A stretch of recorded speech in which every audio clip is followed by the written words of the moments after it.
بسم الله الرحمن الرحيم. هل أتاك حديث الغاشية؟ وجوه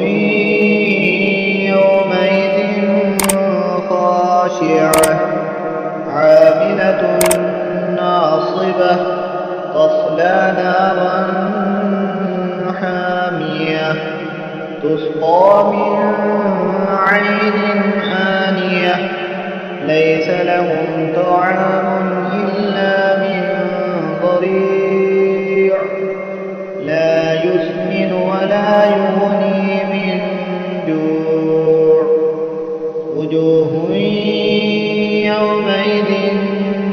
ناعمة لسعيها راضية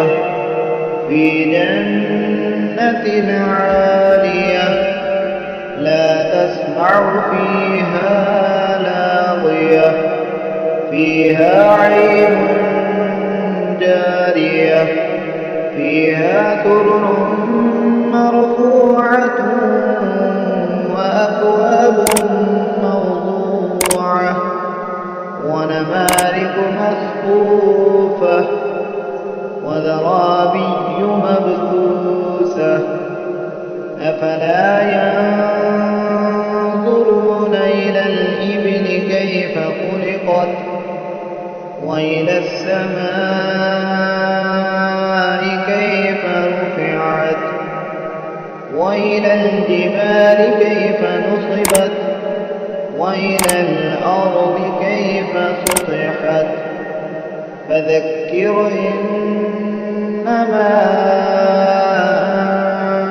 أنت مذكر لست عليهم بمسيطر إلا من تولى وكفر